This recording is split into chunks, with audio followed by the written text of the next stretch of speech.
છો બધા? તમને બધાને મારા જય માતાજી, જય શ્રી કૃષ્ણ. મારું નામ કૃષ્ણ ભરતભાઈ રાઠોડ છે. હું ધોરણ 1 માં અભ્યાસ કરું છું. આપણે નવરાત્રી કેમ ઉજવી છે? તો ચાલો આજે હું તમને કહું. બધા ધ્યાનથી સાંભળજો.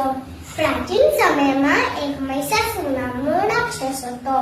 એને કઠોર તપ કરીને બ્રહ્માજી પાસેથી વરદાન માંગ્યો કે મને કોઈ દેવ, દાનવ અને મનુષ્ય મને મારી ના શકે. આ વરદાન મળવાથી મહિષાસુરે 3 લોક પર ત્રાસ મચાવ્યો. દેવતાઓને હરાવીને અને સ્વર્ગ પર કબજો કરી લીધો અને પૃથ્વી પર અંધકાર ફેલાવી દીધો. દેવતાઓ બ્રહ્મા, વિષ્ણુ અને મહેશ પાસે જઈને મદદ માંગી. ત્રિમૂર્તિઓએ પોતાની શક્તિ ભેગી કરી અને એક અદ્ભુત દેવીનું સર્જન કર્યું. એ દેવી હતા માતા દુર્ગા. તેમના 10 હાથ હતા અને દરેક હાથમાં શસ્ત્ર હતું.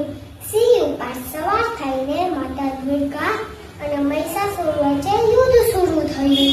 નવરાત્રિના 9 દિવસ સુધી માતા દુર્ગા અને મહિષાસુર વચ્ચે ઘોર યુદ્ધ થયું.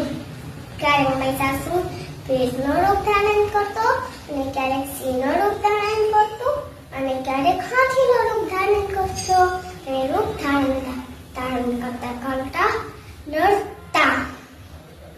પરંતુ માતા દુર્ગાએ પોતાના શસ્ત્રોથી અને પોતાની શક્તિથી મહિષાસુરને હરાવી દીધો અને 10મા દિવસે માતા દુર્ગાએ મહિષાસુરનો વધ કર્યો. એટલે આપણે વિજયાદશમી તરીકે ઉજવીએ છીએ. આપણે દર વર્ષે નવરાત્રિના 9 દિવસ સુધી માતા દુર્ગાના 9 રૂપોની પૂજા કરીએ છીએ. જેમ કે શૈલપુત્રી, બ્રહ્મચારિણી, ચંદ્રઘંટા, કુષ્માંડા, સ્કંદમાતા, કાત્યાયની, કાલરાત્રી, મહાગૌરી, સિદ્ધિદાત્રી. નવરાત્રિના 9 દિવસ સુધી આપણે ગરબા રમીએ છીએ, ઉપવાસ રાખીએ છીએ અને પૂજા કરીએ છીએ. મિત્રો, હવે તમને ખબર પડી ને